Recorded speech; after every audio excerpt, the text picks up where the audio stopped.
Assalamualaikum warahmatullahi wabarakatuh. Perkenalkan, saya Faridia Aryani, NIM 1609242184 dari kelas reguler D Prodi S1 Keperawatan. Kepada Bapak Fakih, saya izin untuk mempresentasikan mata kuliah Bahasa Indonesia tentang kedudukan Bahasa Indonesia sebagai bahasa nasional dan bahasa negara. Bahasa Indonesia sendiri sebagai jati diri bangsa Indonesia yang memiliki kedudukan sangat penting dalam kehidupan berbangsa dan bernegara. Dalam presentasi ini, saya akan menjelaskan bagaimana bahasa persatuan tidak hanya menjadi alat komunikasi, tetapi juga menjadi pengikat kesatuan dan identitas nasional kita. Tujuan presentasi saya yaitu adalah 1. Untuk menjelaskan kedudukan bahasa Indonesia sebagai bahasa nasional dan bahasa negara. Yang kedua, menguraikan peran penting bahasa Indonesia dalam konteks sosial dan kenegaraan. Yang ketiga, membahas implementasi dan tantangan penggunaan bahasa Indonesia. Presentasi ini akan mencakup beberapa poin utama, yaitu yang pertama, kedudukan bahasa Indonesia, yang kedua, peran dalam kehidupan sosial, yang ketiga, peran dalam kehidupan kenegaraan, keempat, implementasi dalam berbagai bidang, yang kelima, tantangan dan solusi, yang keenam, peran masyarakat. Presentasi ini akan berlangsung sekitar kurang lebih 5 menit. Tanpa membuang waktu lebih lama lagi, mari kita mulai presentasi ini. Yang pertama yaitu yang kita tahu, bahasa Indonesia memiliki dua peran ganda, yaitu sebagai bahasa nasional dan sebagai bahasa negara.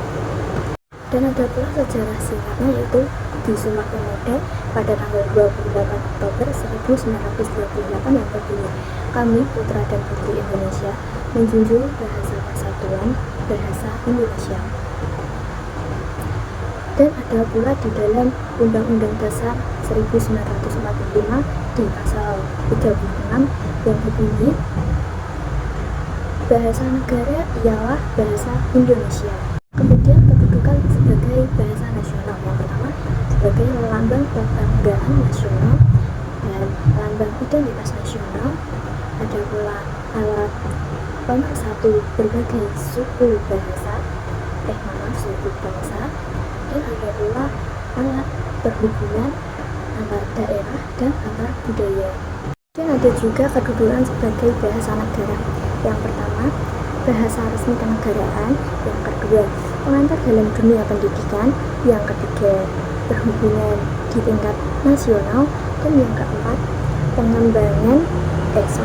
alat pengembangan kebudayaan, ilmu, pengetahuan, dan teknologi.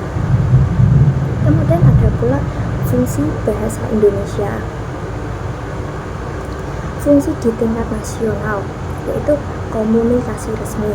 Yang kedua, penyampaian informasi. Dan yang ketiga, pengembangan intelektual. Kemudian ada juga fungsi di forum internasional. Apa aja? 1. Diplomati. Yang kedua, perkenalan budaya Indonesia. Kemudian ada juga penerapan bahasa dalam kehidupan sehari-hari kita. Yang pertama yaitu pendidikan. Kita tahu kan, kalau kita di sekolah pasti kita memakainya bahasa Indonesia. Nah, itu juga salah satu. Terus yang kedua ada di pemerintahan, misal di dokumentasi dan komunikasi. Kalau di surat-surat pasti kita memakainya bahasa Indonesia, ataupun kalau kita sedang menelpon sesama instansi atau di instansi lain. Kemudian ada di media massa seperti penyebaran informasi, atau saat kita sedang menyiarkan berita pasti kita memakainya bahasa Indonesia juga.